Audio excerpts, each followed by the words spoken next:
What is going on, guys? Welcome back to the channel. Today is going to be the finale of the 600RR build. We got a lot in store. Obviously, if you watched the last video, you saw us doing all the bodywork and paint. That is now ready.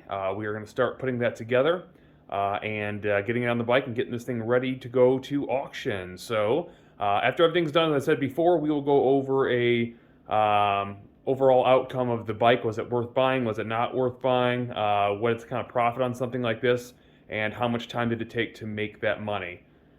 Anyhow, moving forward, we need to go ahead and start with the body. So the first thing that I'm going to do is I'm going to start putting together the front upper. So adding in the headlight, turning signals, windscreen, and all that. So let's go ahead and move forward and get that done. All right, so here we have the front upper, the headlight, the windscreen, and the turning signals.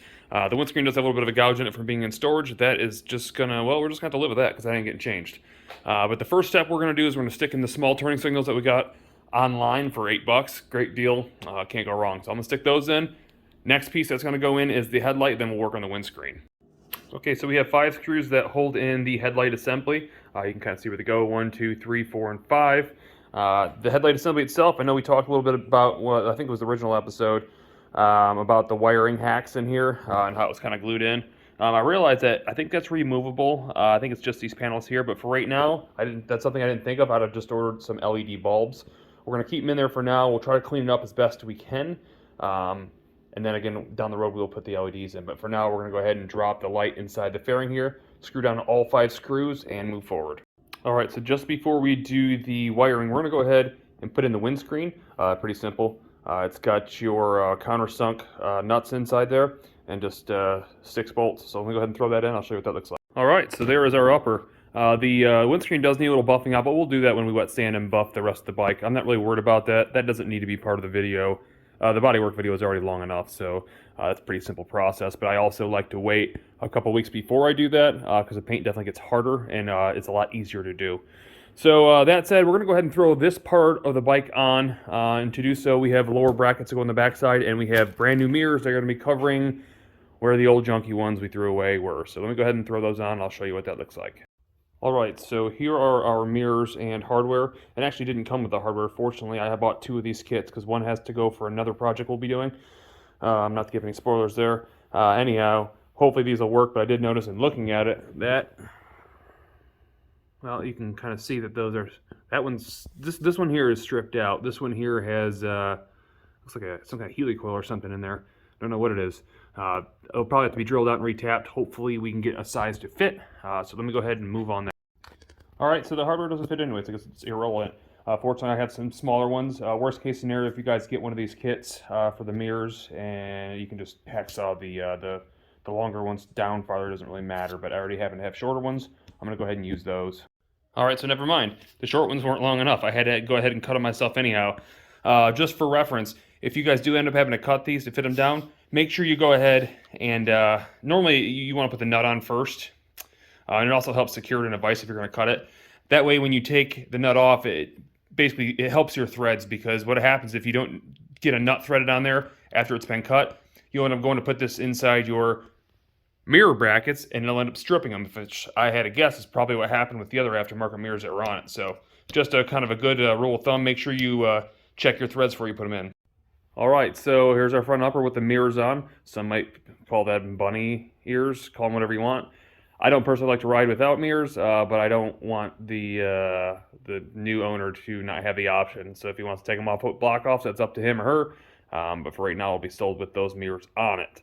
Now, let's go ahead and move forward. I got some wiring to deal with before I move anywhere else. Obviously, you know it's a rat nest in the back of this thing. So we need to try to clean up some of that here before we move forward. So let me do that. All right, guys, and so before I can actually start zip tying this wire up and cleaning it up, I think I have to put our air intake tubes on first. And I just realized that if you see this one has got this actual tube over here, that one seems to be missing. I don't know if it wasn't on there when I took it off originally. I didn't recall it.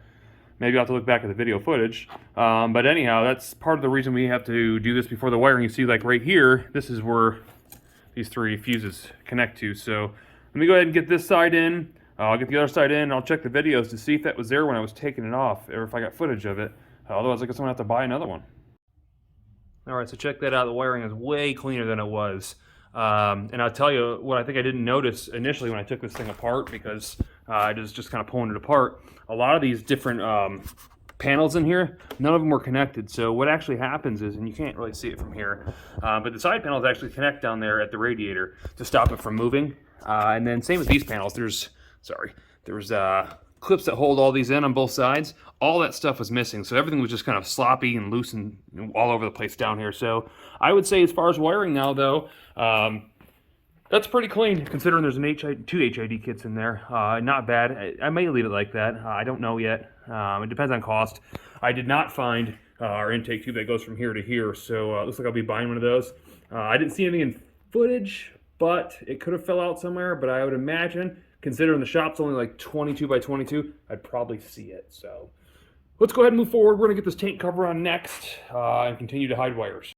All right, so you can see the tank cover is just simply pressed on right now. And what we have is we have an all black fairing bolt kit that we're gonna be using to start now putting it on. Again, to secure this, we've got two bolts in the back, two in the front right here.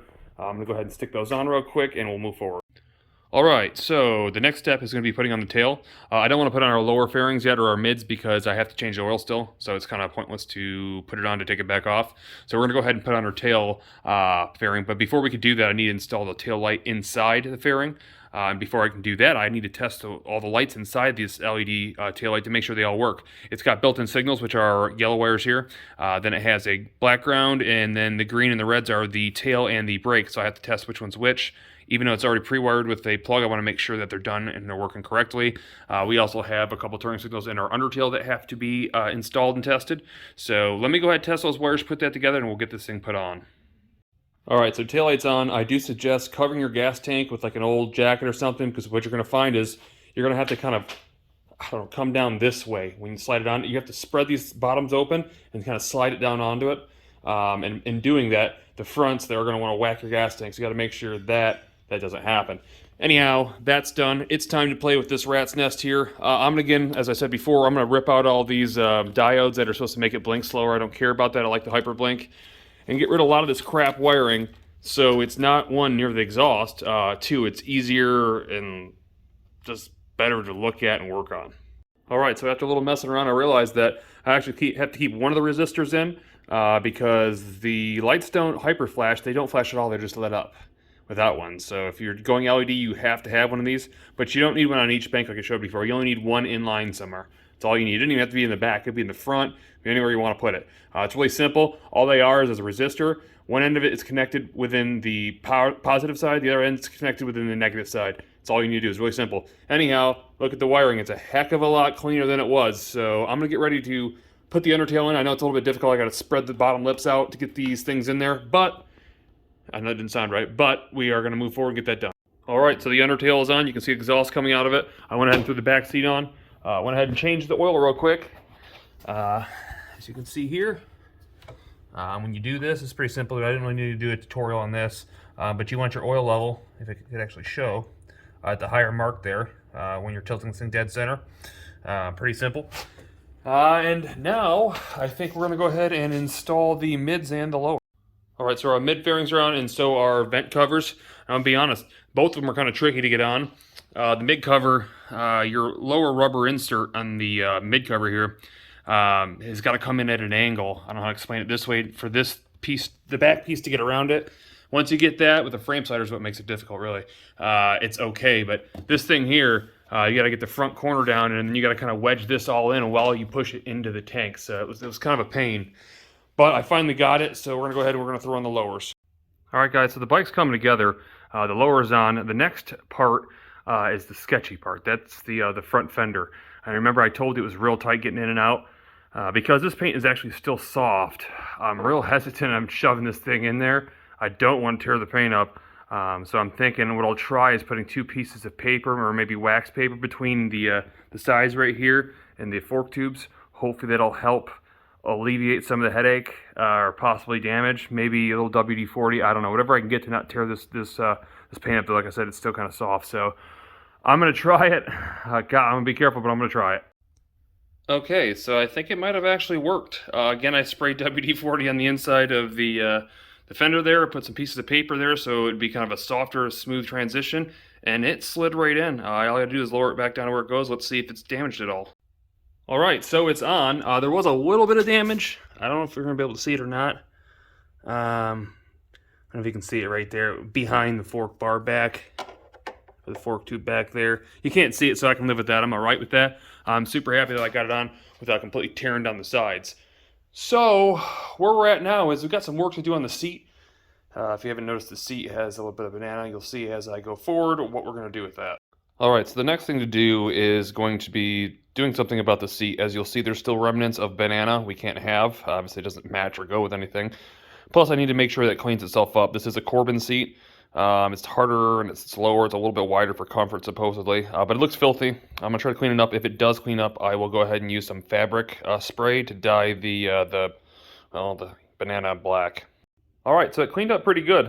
It looks like there's dents all through it. It's just the way the camera's picking it up on the angle of the light. It's not really bad condition like that. A little bit of wear right here, not a big deal. So what we're gonna do is we're gonna go ahead and tape around the edges of the banana and get the rest of the seat covered up so we can hit it with some vinyl fabric dye. All right, so this is the vinyl fabric dye that we were using. I've had this on a shelf for probably 10 years. It's still good though. Just like any other spray paint, there's no difference. You're going to tape off and you're going to spray it. It sprays all the same. It does do a really good job though adhering to leather and vinyl. So if you guys have wore out seats or bags or whatever that might be on your bike, this stuff actually works pretty darn good. You can buy more expensive stuff, but I found that even the more expensive custom stuff doesn't even work as good as this. So there it is done. We're going to wait for it to dry, maybe 10 minutes, and that should be good. And there is the outcome. All right, so the next step is going to be installing the battery. This particular battery right here is an Amazon battery. It's only like 30 bucks. I don't know how great it's going to be. It had good reviews with other people with CBR600RR saying that it was a good battery and fired the bike right up, so we're going to find that out. I'm going to go ahead and install that. I don't think you guys need to be shown how to install batteries. It's pretty simple. I'll be right back. So there you go. The battery is installed now. We're going to go ahead and let it run for a minute, and then I'm going to make sure that everything's okay electrical-wise. Battery's not getting hot, nothing weird like that. Then we're going to install the seat, and then we'll do a little montage, and again we'll go over the actual details of this bike and was it worth it.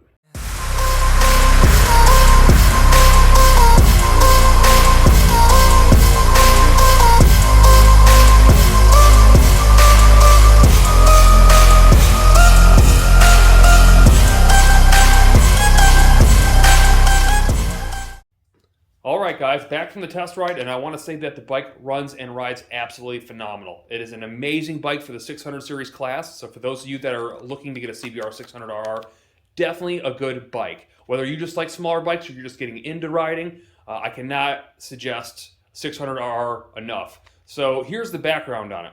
The bike rode and ran perfectly fine.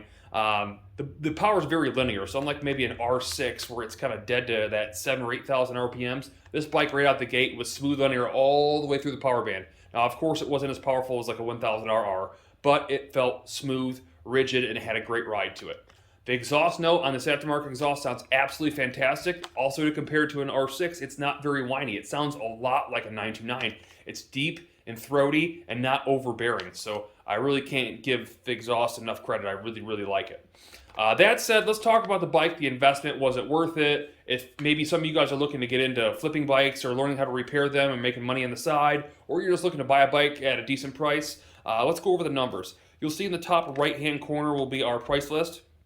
To start, the purchase price of the bike was $1,000, supposedly in non-running condition. However, it did run, it just ran really bad. The tap and drill bit to fix the head that was broken on it, or the stripped out spark plug hole, was $13. Heat wrap for the exhaust, $15. Turning signals in the front, $8. Mirrors, $27. Fairing bolt kit, $27.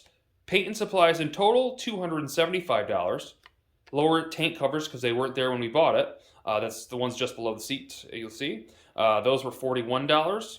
Spark plug for $17, and finally a battery for $31, bringing our total to $1,454. Now I'm going to go ahead and round that up to $1,500, considering like shop supplies and things that were used around the shop that probably weren't adjusted in those costs. So let's go ahead and say $1,500. Now I would say that this bike at auction value is probably somewhere around $3,500 range, given its condition, age, and mileage. Considering it's a pretty clean bike, $3,500 is a pretty fair price, and that should be a pretty fast sale price. Now, $3,500 minus our purchase price, all in at $1,500, leaves us with a total of $2,000 in profit. Now, I'm going to leave it up to you guys to determine, was it worth it for a few days worth of work to make $2,000 or potentially have a $3,500 bike for $1,500? That's entirely up to you guys to figure out.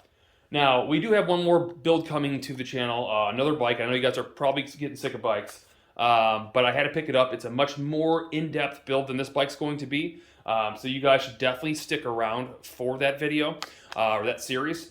I hope you guys found the series fun and at least entertaining, or at very least, you know, you got to learn something out of this thing. Maybe learn how to paint a bike or how to repair a bike or whatnot. If you did, definitely throw that thumbs up. And if you guys aren't already, definitely subscribe and go ahead and click that notification bell just to the right of subscribe if you guys want to see the next build right when it comes out. I appreciate you guys watching. I'm going to see you on the next one.